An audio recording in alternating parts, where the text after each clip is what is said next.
भारतीय गाय की पूजा क्यों करते हैं? इसका उत्तर आपको चौंका सकता है। इस पर निर्णय लेने से पहले आपको यह सुनना चाहिए कि यह परंपरा कहां से आई। बहुत समय पहले भारत मिट्टी और सूरज की भूमि थी। एक ऐसी भूमि जहां अधिकांश लोगों के पास धन नहीं था, लेकिन उनके पास एक आशीर्वाद था, एक गाय। वह बच्चों को पोषण देने के लिए दूध देती थी, घरों को गर्म करने और फसलों को पोषण देने के लिए गोबर देती थी, शरीर को ठीक करने और अग्नि को अर्पित करने के लिए घी देती थी। उसके बछड़े भूमि जोतने में मदद करते थे। वह केवल जीवन का समर्थन नहीं करती थी, वह जीवन थी, शांत, स्थिर, पवित्र। तो नहीं, यह अंधभक्ति नहीं थी, यह कृतज्ञता थी। जब लोगों ने उसे गोमाता कहा तो यह कविता नहीं थी। उन्होंने गाय का सम्मान केवल आध्यात्मिक होने के लिए नहीं किया, उन्होंने ऐसा इसलिए किया क्योंकि उसने उन्हें जीवित रहने में मदद की। गाय लोगों के लिए केवल पवित्र नहीं थी, वह हिंदू देवताओं की प्रिय थी। जब देवताओं को मदद की जरूरत होती थी तो वे किसी योद्धा को नहीं बुलाते थे, वे गाय को बुलाते थे। उसका नाम कामधेनु था। वह एक जादुई गाय थी। वह केवल वहां होने से ही भोजन, आशीर्वाद, यहाँ तक की सुरक्षा भी दे सकती थी। लोग कहते हैं कि उसके शरीर का हर हिस्सा पवित्र था। फिर कृष्ण है।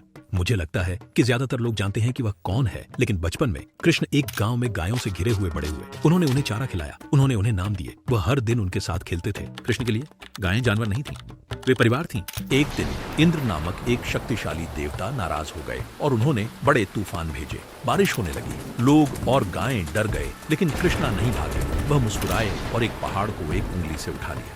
उसने उसे एक विशाल छतरी की तरह ऊपर उठाया ताकि लोग और गायें नीचे सूखी रह सकें। उसने उन सभी को बचा लिया, यहाँ तक कि शिव, जो नष्ट और सृजन करते हैं, के पास भी नंदी नाम का एक बैल है। नंदी बात नहीं करता, हिलता नहीं है, वह बस हर शिव मंदिर के द्वार पर शांत और मजबूत बैठा रहता है। वह दरवाजे की रक्षा करता है जैसे एक मौन रक्षक। इसलिए भारत में गाय और बैल सिर्फ जानवर नहीं हैं, वे कुछ बड़े का हिस्सा हैं।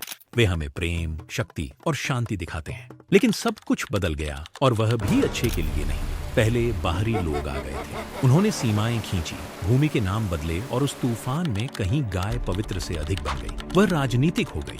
1880 के दशक के अंत में गाय की रक्षा आंदोलनों में बदल गई। दंगे भड़क उठे, समुदाय बढ़ गए। जो पहले सम्मान का विषय था वह लड़ाई और विभाजन का कारण बन गया, और गाय, वह इस संघर्ष में फंस गई। अब वर्तमान में आते हैं। हमने देखा है कि गोमांस की अफवाहों पर लोगों को पीट पीट कर मार डाला गया, महिलाओं को संदेह के आधार पर शर्मिंदा किया गया, और अचानक गाय के प्रति जो प्रेम दिखता था वह लोगों के बीच नफरत जैसा दिखने लगा। लेकिन शायद हम कुछ भूल गए हैं, क्योंकि गाय ने कभी पूजा की मांग नहीं की, उसने कभी खून या दोष की मांग नहीं की। तो सवाल यह नहीं है कि भारतीय गाय की पूजा क्यों करते हैं, असली सवाल यह है कि क्या हम अब भी उस सम्मान के पीछे का कारण याद रखते हैं।